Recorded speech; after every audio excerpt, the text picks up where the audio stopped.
Sziasztok! Beregszászi nyúltenyésztő vagyok, március 30-a van, és ugye, ahogy beígértem nektek, a mai témánk a nyulak ivarérettségéről lesz szó. Tehát ami ivarérett, az nem biztos, hogy tenyészérett. Erről szeretnék egy pár szót ejteni.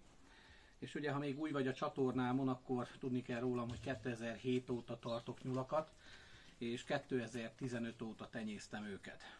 Nagyon sok videót már feltöltöttem a csatornára különböző témákban, ami segíti, vagy segítheti a te nyúltartásodat, nyúltenyésztésedet, én legalábbis úgy gondolom.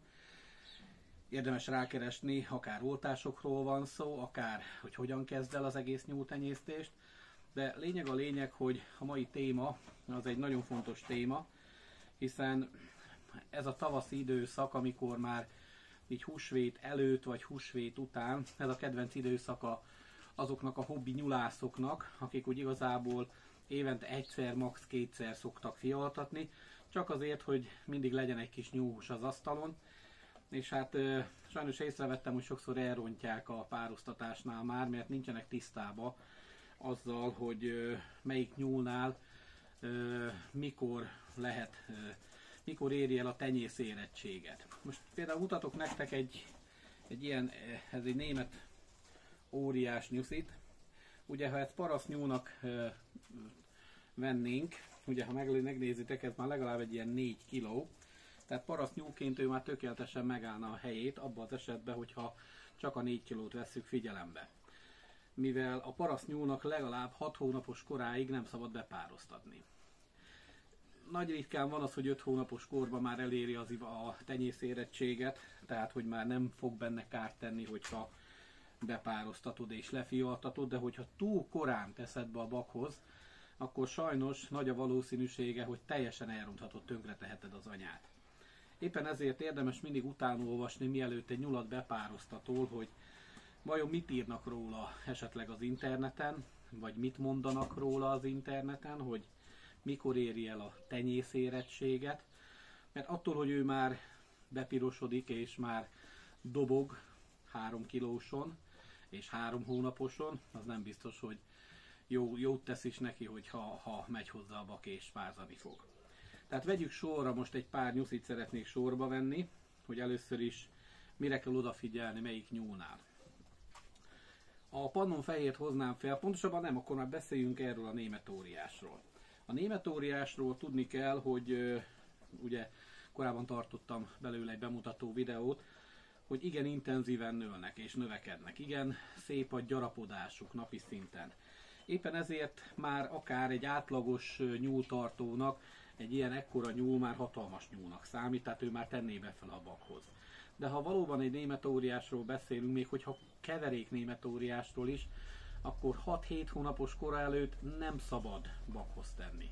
Tehát erre nagyon figyeljünk oda, mert az első fiolásba elpusztulhat, ami nagyon fontos, és vagy pedig teljesen tönkre tesszük, mint anyát, és többet nem fogunk fialni.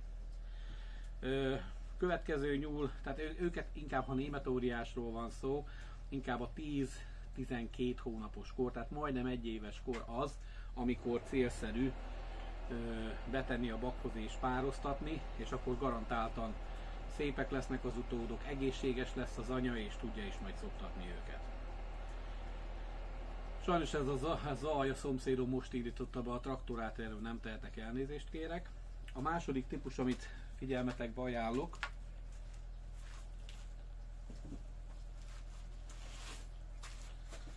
ő a már ismert pannonfehér nyúl. Ugye a pannonfehérről is tudni kell, hogy lássátok, ez egy fiatal példány. A szakkönyvek úgy írják, hogy 18-20 hetes korban már pároztatható. Tehát az azt jelenti, hogy 4 hónapos, 3,5-4 hónapos korban. És valóban pároztatható, hogyha megüti azt a mércét, amire oda kell figyelned. Mire gondolok, mi ez a mérce? Először is, hogy valóban legyen időben ez a 18-20 hetes minimum, és a másik dolog, hogy a súlya is legalább 3,5 kg legyen.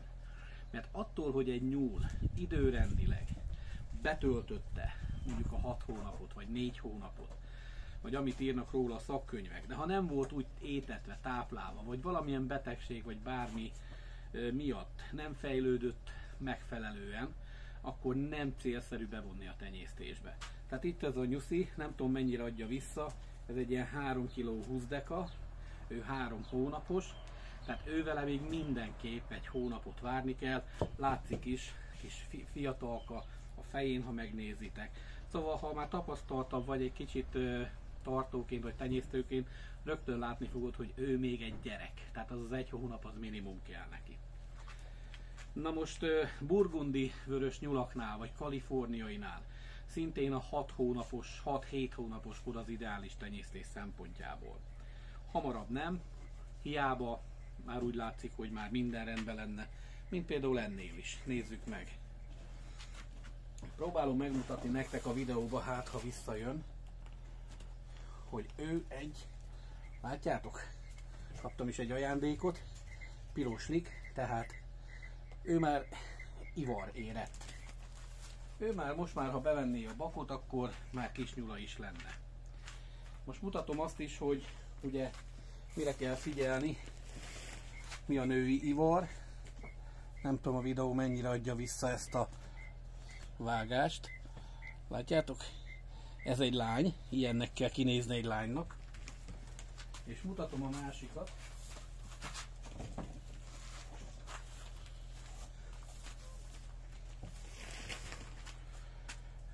Ő pedig egy fiú. Nem tudom, próbálom visszaadni, látszik a különbség. Fiúnál még figyelni kell azt is, hiába itt ez rendben van, hogy a heréknek is akkor válik ivaréretté, ha le vannak ereszkedve. Ennek itt vannak a herék, tehát már megvannak, úgyhogy ővele nincsen gond. Hogyha nyulat választottok, tenyésznyulat, akkor mindenképp nézzétek meg ezeket a dolgokat is, hogy itt minden rendben legyen. Mire érdemes még odafigyelni? Érdemes odafigyelni arra, hogy mikor veszed a nyulat, akkor, vagy mielőtt beteszed a bakhoz, nézd át teljesen. Ami azt jelenti, nézd bele a fülébe. Nincs-e benne fül, atka. Ugye? Erre nagyon figyeljünk, mert külsőleg nem vevődik észre. Minden nyúlnál nézzétek meg. Nézzétek meg, hogy nincs-e akár a nemi szervén bármilyen elváltozás. Mert a nyulaknál is ugyanúgy van, például nyúl szifilisz, tehát képes a bak a nősténynek átadni, vagy fordítva. Ezért nem javasolt, hogy például, ha van saját bakod, akkor beengedjél egy idegen nyulat, mert nem tudod, hogy mit hoz be a saját állományodba. Tehát ezért is tanácsoltam a korábbi videóimban, hogy mindenkinek legyen otthon saját bakja. Mire kell még odafigyelni? Ugye tudni kell még a nyulak szaporításáról, hogy átlagosan 28 és 31 nap között szokott lefialni, párosztatástól számítva, tehát az első naptól számítva, de ez akár kicsúszhat 35 napra is. Viszont tudni kell azt, hogy ha minél jobban meghaladja a 30. napot, annál nagyobb a valószínűsége, hogy már dögölve fog fialni. Fontos, amikor pároztatol és nehezen áll meg a nyúl, akkor 3 naponta célszerű megismételni, mindaddig, míg a nőstény nyúl nem kezd, tehát láttad, hogy megvolt az akció, és nem kezd el ilyen furcsa, vinnyogó hangot kiadni és összehúzza magát. Ha ez megtörtént, tehát nem akar a bakkal már tovább foglalkozni, akkor figyeljetek oda, hogy ott már nagy valószínűséggel megtörtént a pete érés és a spermium és a pete találkozása. Mire érdemes még odafigyelni? Vannak nyulak, amelyek már akár egyhetesen elkezdik a fészket rakni. Találkoztam ilyennel. Vannak, amelyek egy nappal előtte rakják meg, és vannak olyanok, amelyek meg se rakják. Tehát lefialnak, és utólag csinálják meg a fészket. Általában ezek, akik utólag csinálják meg a fészket, sajnos sokszor szétfialnak, és nem biztos, hogy fogják nevelni a kicsiket. Itt lehet egy egyszeri ijedés is, illetve hogy túl fiatal volt a nőstény, vagy akár valami megijeszthette, emiatt is szétdobálhatja az övéit, vagy esetleg érzi, hogy nincsen tejtermelése, és nem fogja tudni úgyse a kicsiket felnevelni. Ne szomorodj el, 3 nap múlva tedd be újra ezt a nőstényt a bakhoz, tehát pont a 3. nap a fialástól számítva, és 97%-os valószínűséggel újra kis nyulak lesznek belőle. Itt van erre az élő példa, amit lefialt nekem a 14 darab hófehér német óriásom. Azt újra betettem 3 napra rá, ugye, és fialt most hetet, most bújtak ki tegnap a fészekből, tehát a fele annyit fial, de mind a hetet gyönyörűen felnevelte. Viszont ha már másodszor is megtette ez a nyúl, hogy vagy nem megfelelően szoptatott, vagy szétdobálta, vagy satnyák alatta a kisnyulak, akkor egy az egyben ne hagyd meg tenyésztésre, sőt, vágd le a fialás után, még hizlad 1 hónapot, és 1 hónap múlva vágd le, hamarabb ne. Kérdeztétek többen, hogy szabad-e beoltani nyuszkókat pároztatás után. Az első 7 napban igen, utána, ha már több mint 7 napos, akkor már nem javasolt. Szabad-e fialás után beoltani a nyulat, közvetlenül fialás után nem. 1 hónapos korban, amikor már 1 hónaposak a kicsik, tehát addigra az anyának a tejtermelése leáll szinte teljesen, akkor már, olyan szép nyugodtak ezek, akkor már nyugodtan beolthatod, minden gond nélkül. Mire kell még odafigyelni? Ugye, ha most fogod pároztatni először, most március vége, már április van, és ha mindent jól csinálod, akkor még április végére ugye kis nyulaid lesznek, és még májusban még egyszer be lehet pároztatni. Én már májusban nem szoktam pároztatni, nekem az utolsó pároztatás, a tapasztaltabb nyulászok ezt tudják, általában április.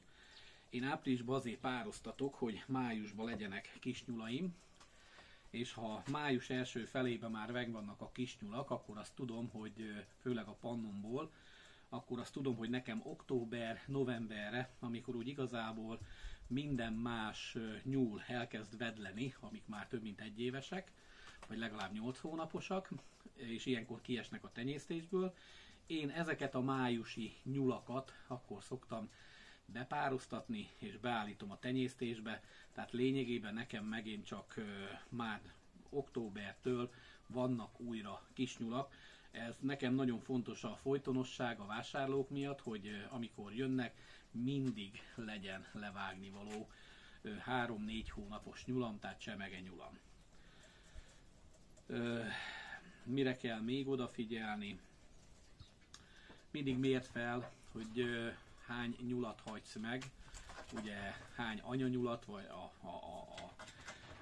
pároztatásra, mert hogyha nem méred fel jól, és túl sok nyulad lesz, akkor az lesz a problémád, vagy ha túl kevés, akkor meg az lesz, akkor azért fog elmenni a kedved, főleg ha elviszi a betegség. Jött olyan kérdés is elő, ami ide tartozik, hogy szabad-e 2 anya alól egybe zárni a kicsiket, ha nincs hely hova lezárni. És maximálisan azt mondom, hogy amennyire csak lehet, kerüljétek el az összezárást, főleg leválasztás után. Erről már beszéltem egy videóba, de most újra megerősíteném, hogyha összezársz 2 almot, 2 különálló almot, akkor nagy valószínűséggel mindkét alomnak a gyengébb egyedei 2 héten belül, max. 3 héten belül el fognak pusztulni. Sokkal nagyobb valószínűséggel kapják el a kokcidózist, mint hogyha nem zártad volna őket össze. Hát szerintem ezt kimerítettük a témát, én legalábbis úgy gondolom, de ha vannak még kérdések a ivarérettség és tenyészérettség kapcsán, akkor tegyétek fel nyugodtan, tehát mindig ez lebegjen a szemetek előtt, hogyha kiválasztasz egy nyulat, legyen meg megfelelő súlya, nagysága, ugráljon, egészséges legyen, és a kora is legyen meg. Tehát egy adott nyúlra való, tehát egy átlagos, ha nagy német óriásról beszélünk, akkor legalább 8 vagy inkább 9 hónapos legyen minimum, mikor beteszed a bakhoz. Ja, és igen, mindig, minden esetben a nőstényt tesszük a bakhoz. Tehát soha nem fordítva. Mert ha beteszitek a nőstényhez a bakot, akkor a nőstény úgy fogja érzékelni, hogy egy támadás az ő területe ellen, és neki fog ugrani a baknak. És rettentően össze fognak verekedni. Ki lehet próbálni, nem hiszitek, de nem ajánlom, mert elég veszélyes tud lenni. Tehát mindig a bakhoz tegyük be a nőstényt, illetve ugye középtestű nyulaknál, vagy kistestű nyulaknál pedig legalább a 4, de inkább a 6 hónapos kóra figyeljünk oda, főleg a parasztnyulaknál is, és minimum 3,5 kg legyen. Jó, parasztban lehet, hogy 6 hónaposan nem lesz csak 3 kg, de akkor legyen legalább 6 hónapos. És akkor ő ugyanúgy le fog tudni fialni, ugyanúgy egészséges nyulakat fog fialni neked, és szépek lesznek, tehát nem lesz vele probléma. Ha tetszett a videóm, akkor lájkold, illetve iratkozz fel a csatornámra, ha még nem vagy itt jelen, illetve már vannak tagjaim, akik támogatják a munkámat, és hogyha te is úgy érzed, hogy szeretnéd támogatni valamivel, akkor kérlek, légy tagot. 3 lehetőség közül választhatsz: nyulász, nyúltenyésztő, illetve nyúltartó fokozatokban. Mindenkinek köszönöm, aki eddig is támogatott, akár egy lájkkal, akár egy megosztással, és hát osszátok meg a gondolataitokat továbbra is velem. Elkészült közben, így megjegyezném, a fürketrec, bár még csak az első emelet, meg 2 szintesre terveztem, majd erről egy külön videót még holnap feltöltök, egy kis rövidet, illetve most húsvétba készülnek a nyulas ételek. Ezzel is szeretném a figyelmetekbe ajánlani, hogy miért is jó nyulat tartani. Ugye tervezem a húsvéti menün a füstölt, pontosabban a egybe kisütött nyulat. Valószínű, hogy nekem kell ezt megcsinálni, mert a feleségem az el van foglalva a saját dolgaival, illetve nyulasvasírt lesz, máj lesz, nyúlmáj lesz rántva, illetve különlegességekbe elkészítve, úgyhogy mindenképpen javaslom nektek is, ha még nem kezdtél el nyulat tartani, akkor itt a lehetőség, még nem késő.